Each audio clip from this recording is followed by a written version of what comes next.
আমি যখন হাসপাতালে ছিলাম, হাসপাতালে আমার রুমে পত্রিকাও ঢুকতে দেওয়া হয় নাই।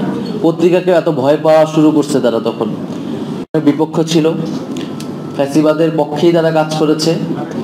এবং আমি এর আগেও এটা স্পষ্ট করেছি যে ফ্যাসিবাদের পক্ষে যারাই কাজ করুক না কেন, এই গণহত্যায় যারাই উস্কানি দিয়ে থাকুক না কেন, তাদের বিচার হবে। আমার ব্যক্তিগত অভিজ্ঞতা যদি বলি, যেদিন আমাকে গুম করা হয় এবং গুম করে ফেলে রেখে যায়, তা আমি সেদিন কোনো রকমে একটা বাসায় সিনজি নিয়ে বাসার উদ্দেশ্যে আসি এবং বাসায় ওঠার আগে আমি কয়েকটা পত্রিকা কিনি। সবাইকে ধন্যবাদ জানাচ্ছি, আজকে আপনারা কষ্ট করে এসেছেন। আজকের দিনটা আমার জন্য খুবই গুরুত্বপূর্ণ ছিল। আমি আপনাদের কথা শুনলাম, মতামত শুনলাম এবং আপনাদের নানাবিধ সমস্যা এবং নানাবিধ মতামত আমাকে সমৃদ্ধ করেছে।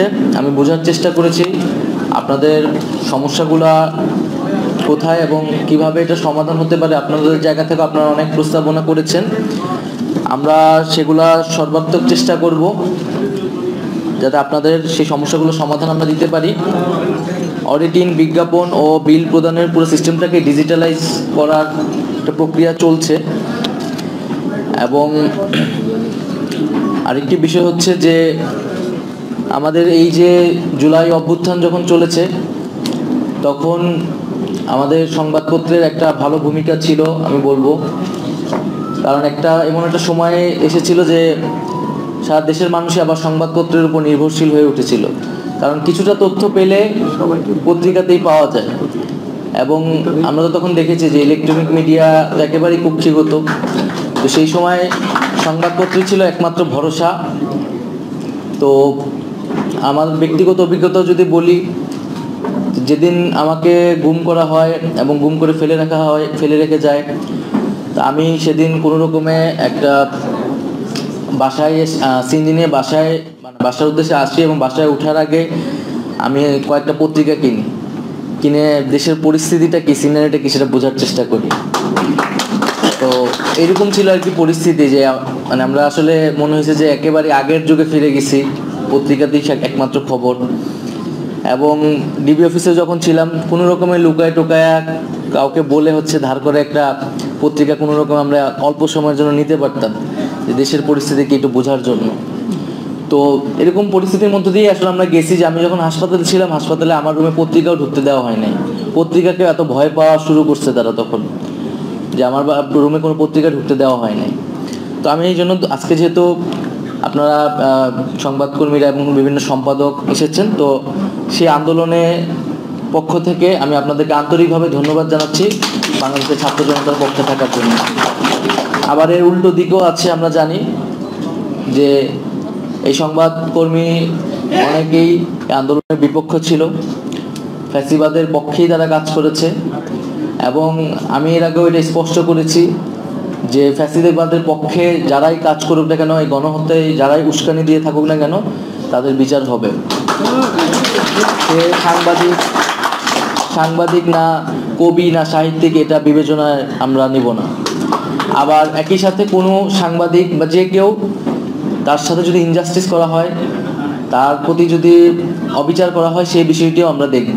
কাউকে যদি এমন মামলা দেওয়া হয় যে মামলা সে আসলে অভিযুক্ত হওয়ার কথা না, আমরা বলেছি সেই মামলাগুলো প্রত্যাহার করা হবে।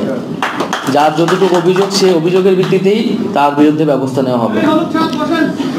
দ্বিতীয়ত, আমরা গণমাধ্যমের স্বাধীনতার কথা বলেছি যে আমরা গণমাধ্যমের স্বাধীনতা নিশ্চিত করতে চাই, কিন্তু এটি কেবলই মুখের কথা নয়, আমরা এটি কাজে বাস্তবায়ন করতে চাই। তো কিভাবে কাজে বাস্তবায়ন করা যায়, এটা বাস্তবিক করা যায়, সেটার জন্য নীতিমালা প্রয়োজন। এবং এই নীতিমালার জন্য আপনারাও যেটা বললেন যে একটা কমিশন গঠন প্রয়োজন খুব দ্রুত সময়ের মধ্যেই। আমি আশা করি যে আগামী সপ্তাহেই হয়তো গণমাধ্যম সংস্কার কমিশনের ঘোষণাটি দিতে পারবো আমি।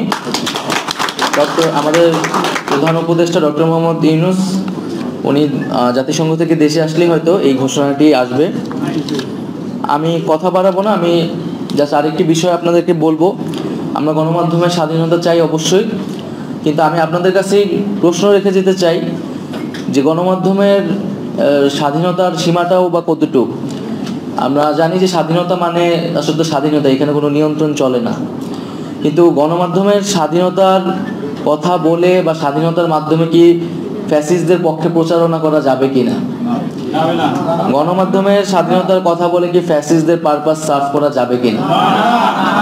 তো সেই বিষয়টি আপনাদের কাছে প্রশ্ন রেখে গেলাম।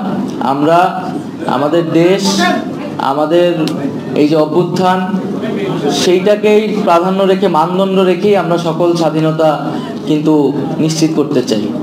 তো সবাইকে ধন্যবাদ জানাচ্ছি আবারও, আপনারা আজকে এসেছেন এবং আজকের মাধ্যমে মূলত আমাদের আলোচনার যাত্রাটা শুরু হলো। এই আলোচনা অব্যাহত থাকবে এবং আমরা আলোচনার মাধ্যমে সামনের যে বাংলাদেশ, সেই বাংলাদেশের সামনের যেই গণমাধ্যম, সাংবাদিকতা, তার গুণগত পরিবর্তন কিভাবে নিয়ে আসা যায় সেই চেষ্টাটি জারি রাখবো। ধন্যবাদ সবাইকে।